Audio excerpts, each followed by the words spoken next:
it because he's truly a better student, or is it because to be white and to attend a prestigious high school is to be constantly primed with the idea of smart? One evening impressive, however, is how mysterious this priming effect are. When you took the sentence completion test, you didn't know, then you were being primed to think old. Why would you? The clues were pretty subtle. What is striking, though, is that even after people walked slowly out of the room and down the hall, they still weren't aware of how their behavior had been affected. But once had people play board games in which the only way each participant could win was if they learned how to cooperate with one another. So he primed the players with a sort of cooperativeness, and sure enough, they were far more cooperative, and the game went far more smoothly. Afterward, Bart said, we asked them questions like, how strongly did you cooperate? How much did you want to cooperate? And then we correlate that with their actual behavior. And the correlation is zero. This is a game that goes on for 15 minutes. And at the end, people don't know what they have done. They just don't know it. Their explanations are just random noise. That surprised me. I saw that people could at least have consulted their memories, but they couldn't. Anson and Steele found the same thing with the black students who did so fully after they were reminded of their race. I talked to the black students afterward, and I asked them, did anything lower your performance? Anson said, I would ask, did it bug you that I asked you to indicate your race? Because it clearly had a huge effect on their performance. And they would always say no, and something like, you know, I just don't think I'm smart enough to be here. The results from these experiments are obviously quite disturbing. They suggest that what we think of as free will is largely an illusion. Much of the time, you are simply operating an automatic pilot, and the way we think and act, and how well we think and act on the spur of the moment, are a lot more susceptible to outside influence than we realize. But there is also, I think, a significant advantage to how secretly the unconsciousness does its work. In the example of the sentence completion task I gave you with all the words about old ways, how long did it take you to make a sentence out of those words? My guess is that it took you no more than a few seconds per sentence. That's fast, and you were able to perform the experiment quickly because you were able to concentrate on the task and block out distractions. If you had been on the blackout for possible patterns in the list of words, there is no way you would have completed the task that quickly. You would have been distracted. Yes, the reference to older people changes the speed at which you walked out of the room, but was that bad? Your unconsciousness was simply telling you, your body, I'm picked up some clue that you are in an environment that is really concerned about old age, and let's behave accordingly. Your unconsciousness in this sense was acting a kind of mental value. It was asking care of all the minor mental details in your life. I was keeping tabs on everything going on around you and making sure you were acting appropriately while leaving you free to concentrate on the main problem at hand.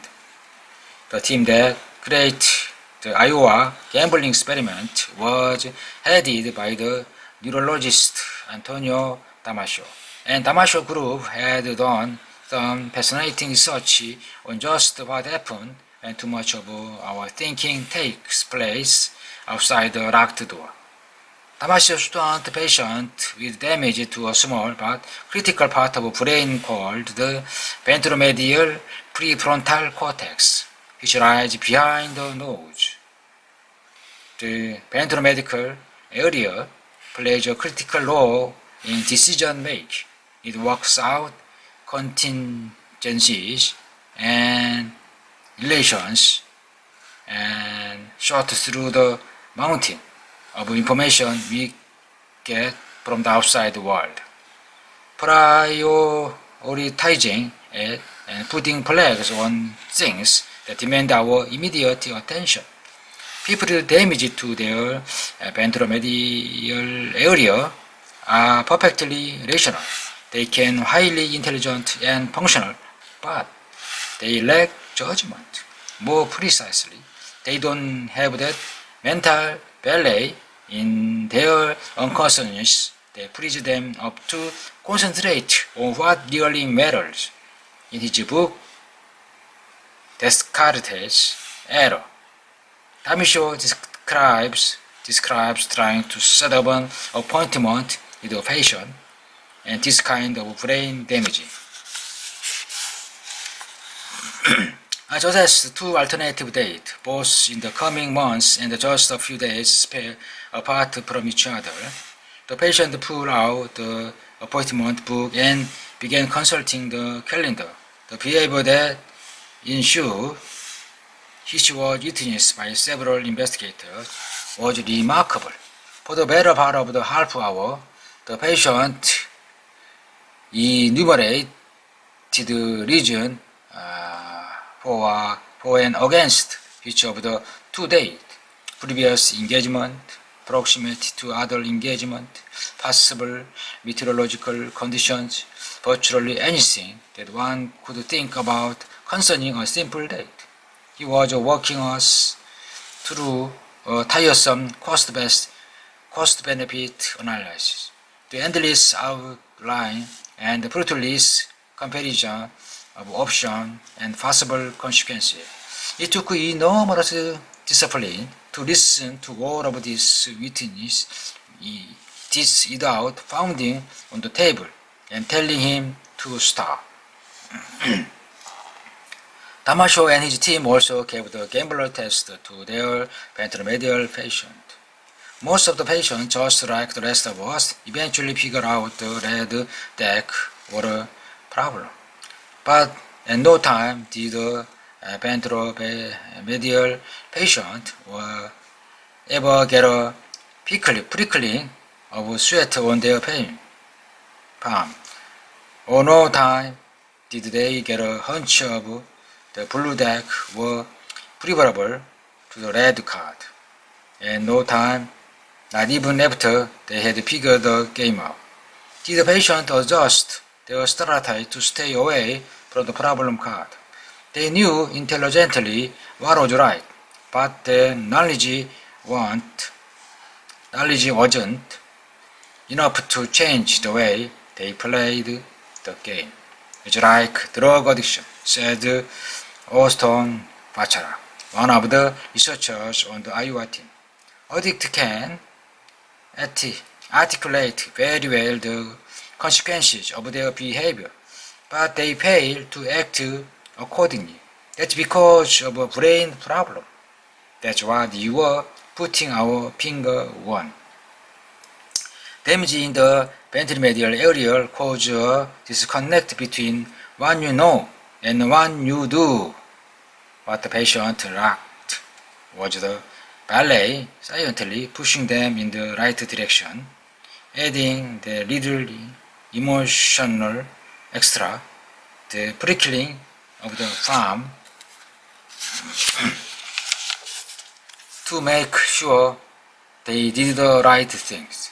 In high stakes, fast moving situation, we don't want to be as dispassionate and fully rational as the Iowa ventromedial patient. We don't want to stand there endlessly talking through our options.